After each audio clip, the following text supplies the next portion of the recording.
25 কোটি টাকায় ধামাকা। কেকেআর এর নতুন ক্যাপ্টেন হতে চলেছে কে রাহুল। হ্যাঁ, তুমি ঠিকই শুনেছো। হ্যাঁ, আর এটা যদি সত্যি হয়, যদি কেন এটা অবশ্যই সত্যি হতে চলেছে, তাহলে আইপিএল 2026-এ কিন্তু কেকেআর এর একদম নতুন রূপে ফিরে আসবে। কেকেআর এমন কিছু চান্স নিচ্ছে যেটা শুনলে হয়তো তুমিও চমকে যাবে। এই মুহূর্তে আইপিএল দুনিয়ায় সব থেকে বড় আপডেট, কে রাহুলকে কেকেআর ট্রেড করতে চলেছে 25 কোটি টাকা দিয়ে শুধুমাত্র ক্যাপ্টেন করার জন্য। হ্যাঁ, ঠিকই শুনছো, কেকেআর মানে একটা চমক। আর কিছুদিন আগে চন্দ্রকান্ত পণ্ডিত এবং ভরত অরুণকে কেকেআর বাদ দিয়েছে, এটা আমি তোমাদেরকে অলরেডি জানিয়ে দিয়েছি। এখন আসছে দলের নেতৃত্বে বিশাল পরিবর্তন, কারণ কেকেআর সমস্ত পুরনো স্টাফ থেকে শুরু করে, পুরনো প্লেয়ার থেকে শুরু করে সমস্ত কিছু বাদ দিতে শুরু করে দিয়েছে কেকেআর। 2026 সালে নতুন রূপে ফিরে আসতে চাইছে কেকেআর। কে রাহুলকে কেকেআর কেন নিতে চাইছে? কারণ হচ্ছে তিনি অভিজ্ঞতা, ভারতীয় ব্যাটসম্যান এবং উইকেট কিপার, ক্যাপ্টেন্সির অভিজ্ঞতা রয়েছে, ওপেনিং করতে পারে অথবা 3 থেকে 4 নাম্বারও, 4 নাম্বার 5 নাম্বার যে কোনো পজিশনে কে রাহুল কিন্তু খুব ভালো খেলতে, উইকেট কিপারিংও করতে পারে।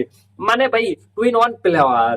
এখন কেকেআর এর ক্যাপ্টেন হিসেবে রয়েছে রাজিনকা রাহানে, কিন্তু ম্যানেজমেন্ট চায় যে নতুন কোনো মুখ, মানে যার ফ্যান ফলোয়ার রয়েছে, যেমন ধোনির নামটা যেমন আছে চেন্নাই, কোহলিকে আমরা জানি যেমন বিরাট কোহলি, ঠিক আছে, সুমন গিলকে তো মুর্শিদাবাদ, গুজরাট টাইটান্স, এই ধরনের কিছু মানে কেকেআর তো একটা ফ্যান বেস আছে, কারণ সিরাজ আইয়ারকে ছেড়ে দেওয়ার পর কেকেআর কিন্তু এই জায়গাটা ধরে রাখতে পারেনি। তাই কেকেআর দলে আইকনিক কোনো ভারতীয় ফেস নেই, তার কারণে কেকেআর চাচ্ছে যে কে রাহুলকে যত টাকা লাগুক না কেন তাদের দলে আনতে। তোমরা কি জানতে চান যে কিভাবে এই ট্রেড সম্ভব হবে? কারণ হচ্ছে কেকেআর ম্যানেজমেন্ট অর্থাৎ অভিষেক নায়ারের সঙ্গে কিন্তু কে রাহুলের ভালো সম্পর্ক রয়েছে, অর্থাৎ সুসম্পর্ক যা বলা চলে, এবং এই মিডিয়ার উপরে ভরসা করে কে রাহুলকে অফার দিয়েছে কেকেআর 25 কোটি টাকার একটা বিশাল ট্রেড। এবং প্রশ্ন হচ্ছে যে এত টাকা কোথা থেকে আসবে? অনেক রাস্তা রয়েছে, ভেঙ্কটেশ বাদ দিলেই এই টাকা পেয়ে যাবে অলরেডি। আর না হলে অবশ্যই কে রাহুল রাজি হবে। তখন দিল্লিতে আমরা দেখেছি, দিল্লিতে কিন্তু কে রাহুল ক্যাপ্টেন্সি করতেছে না, ওইখানে ক্যাপ্টেন্সি করতেছে তোমার অক্ষয় পাটেল। আর কে রাহুলও চাইবে যে না, আমি একটা টিম যে ক্যাপ্টেন্সি করে, আর কেকেআর আসলে কিন্তু সেই ক্যাপ্টেন্সির দায়িত্বটা কে রাহুল যে পাবে 100-100।